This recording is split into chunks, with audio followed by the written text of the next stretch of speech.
What should have been a day of celebration ends in tragedy in upstate New York. A packed stretch limo on its way to a birthday party crashing, killing all 18 people in the limo as well as 2 pedestrians. Brian Yennis is here in our studio with more. So what are investigators saying about what happened here, Brian? Good morning, John. Well, there are a lot of questions this morning, especially about the issue of seatbelts. New York State Police say passengers in the back of stretch limousines are not required to wear seatbelts. All 18 people inside this 2001 Ford Excursion stretch limo died after Saturday's accident, including the driver. The National Transportation Safety Board is on scene as they investigate what happened and how. 20 people are dead in what is the deadliest transportation accident this country has seen since February of 2009.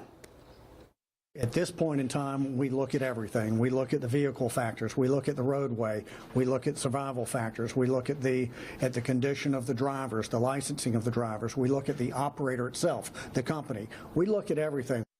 The accident happened in Schoharie, New York, about 170 miles north of New York City. The limo was traveling down a hill on Route 30 when it sped past a stop sign at an intersection into a parking lot. The limo hit an empty SUV and then killed 2 pedestrians before it crashed into a ditch. The crash happening just outside the Apple Barrel Country Store. Witnesses report hearing a loud explosion, screaming as first responders tried to break windows and save lives. John.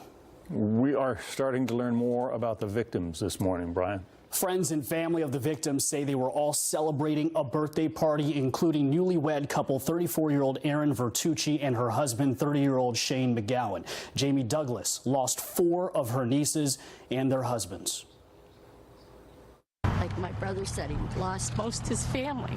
Beautiful girls physically and beautiful inside. And they were full of life, and they weren't that old, and they had their whole life ahead of them. One wasn't married, and the other one just got married June 30th. All 20 victims were adults, John. Their identities have not officially been released. A horrific, horrific accident. Please keep us updated on what authorities learn there. Brian Yennis, thanks. Meanwhile, Maine Republican